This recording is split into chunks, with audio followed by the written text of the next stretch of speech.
Good morning. It's Manager Critic Monday, and I'm really excited because this week I'm also live on LinkedIn. I've been trying to get approved there for about a year. So I'm live with you here on YouTube, also Step by Step Listening's Facebook page and LinkedIn.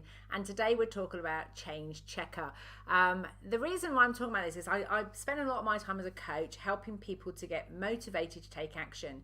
And it always comes down to three things. The first thing is they have to have clarity of what they want. They have to have made the decision. If you're on a fence and you're in indecision, then that you're not going to take action because you're not sure whether you're going towards this or you're going towards that. And so therefore the action cannot be determined because the decision itself hasn't been made. So the first thing is you have to have clarity of what you want and be committed to the decision. The second reason why people don't take action is because they don't have confidence either in themselves, other people who've got to help or assist with the process, or simply the process itself. They don't know how to get from where they are now to where they want to be. They don't know what the series of steps are. And so actually learning how to map out a process or even how to learn new processes can help you to have more confidence in yourself, but equally have more confidence in other people. And the third reason why people don't do what they say they're going to do is because of the way that the brain processes change.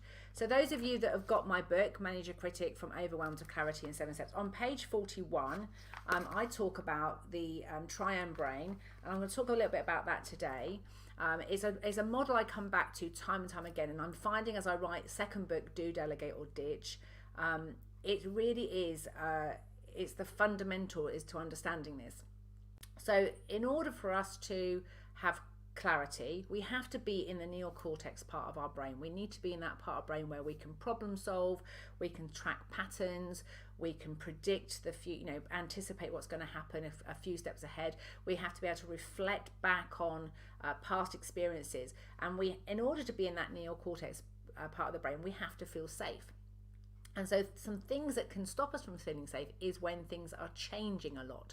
And so the mammalian part of the brain, which is on this diagram, is the part of the brain that is the rule checker. It's going, okay, so when Cheryl does this, this is what happens. And when Joe does that, this is what happens. And when you don't do this, this is what happens. And so over time, the brain is actually working out, okay, I'm part of a pack. What are the rules around here that keeps me safe? What do I need to do or be in order to be safe in this environment?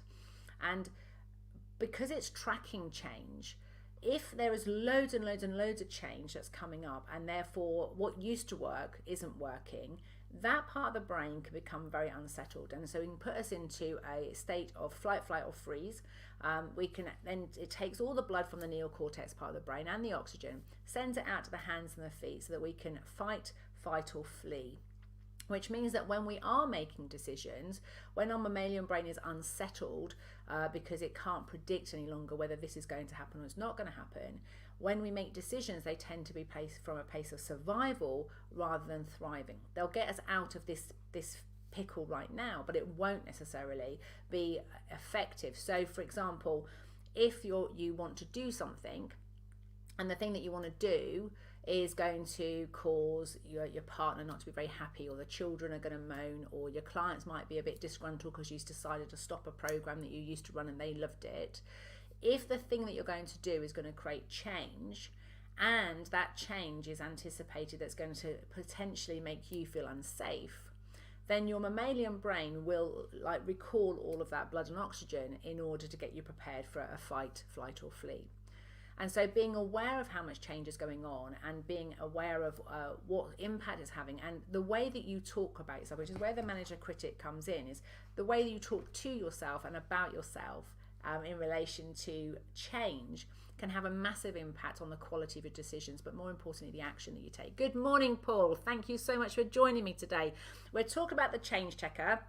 So if you've made a decision and you don't take action, some of the things to be aware of is just one of the things I do with my clients is just listen to their story when they talk about what's happened or what's happening, and look at everything that's changed, particularly in the short term. But if you go back over the last 18 months, and particularly with COVID, I think we're more aware of this now because there's been a global discussion about it. But it happens in our lives all the time, and often we can feel quite alone and isolated with it because we feel like it's just us. And even when we know loads of people are in a similar situation, the brain's really weird how it tends to kind of make it so you go, oh, it's only me that's got the problem. I remember my own personal journey as a mums and daughter relationship coach, when I started struggling with my own daughter, I started to feel like it was just me. And I was like, I'd worked with 50 mums and daughters, and I knew that these other mums and daughters were having similar problems to me. But I very cleverly went, yeah, but they're not mums and daughter relationship coaches, so I must be the only mums and daughter relationship coach that can't get this to work out. And so luckily that's 10 years ago now, and I've moved on and learned loads since that situation. But what the brain can do when it goes into flight, flight or freeze, it narrows your perspective and your perception. So it becomes very much about you. It becomes much about you surviving, and therefore we lose sight of the reality of what's going on around us. Good morning, Vicky. Oh my gosh, I have missed you so much on the bus. It's so lovely to see you this morning on Facebook. Good morning, good morning. So today is the Manager Critic Monday. I want to invite you just to take a moment and write down, even if you're just doing the last 7 days or the last month or the last year, whichever time frame suits you, write down everything that's changed for you. And then notice what's working about that change, what's not working, and what could work better. Because when you change the way that you talk to yourself and about yourself in relation to change, the more your system goes, oh, that's okay, they know about this. Oh, this is change they're expecting. This was predicted. This was normal. This is okay. And when your system understands that that change is okay and that you are okay, then when you make decisions to do things, you're going to do it more from that part of your brain, where the neocortex part of the brain, where you can think with more clarity and confidence.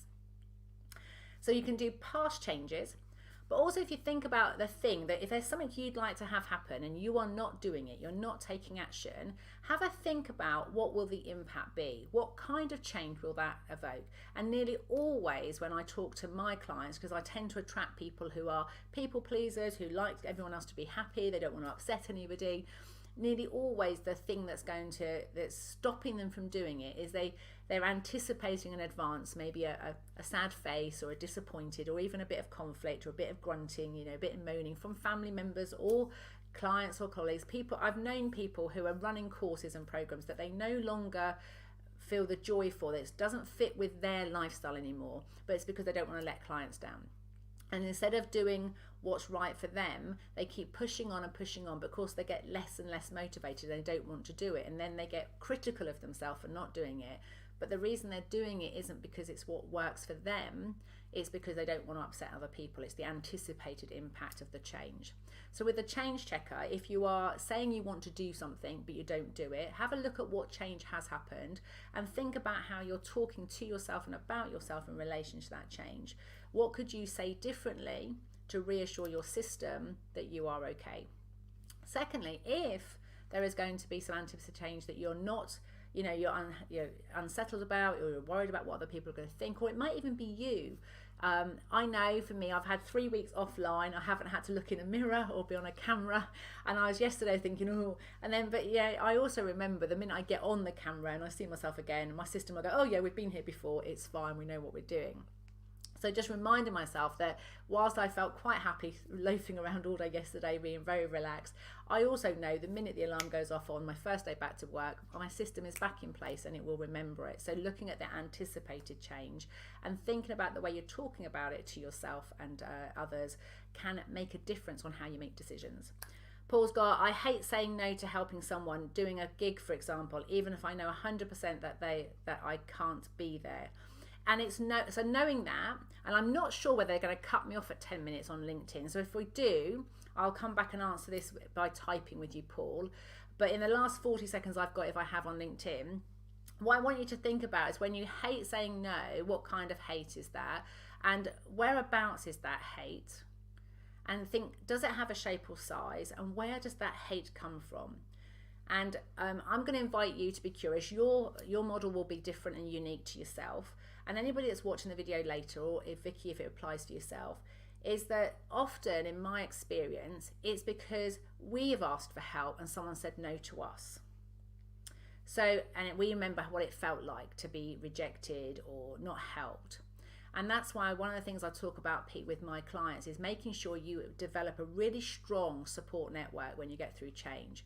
Because the more people you've got in your network, and I recommend at least 6, then you can give people permission to say no. You can invite other people to do what's absolutely right for them, because you're not depending on just this one person being available. You've got other people. So again, I know we've talked about this actually, Paul, about having other people that you could recommend or refer that could do the gig in your absence. Means you don't say, you know, I can't do it, however I can recommend this person. The stronger your network is, the bigger your network is, the less times that you have to let people down or end up doing things that don't really serve you, that don't work for you. And I'm the world's worst. I do tend to say yes before I think about it, and I'm having to learn to take a big deep breath and check whether or not that's what I mean by what I say. Now I'm going to cut it off there. If you've got any questions, please ask the questions below. I'm more than happy. I'm really glad to be back, and I'll be back here again at 9 o'clock next Monday with Manage Critic Monday, talking about all the things that you can do differently about the way you talk to and about yourself in order to do more of what you love. Thank you for joining me today, Vicky and Paul. It's been lovely to see your faces and smiles, even if it is just the icon on the social media. Have a great week, everybody.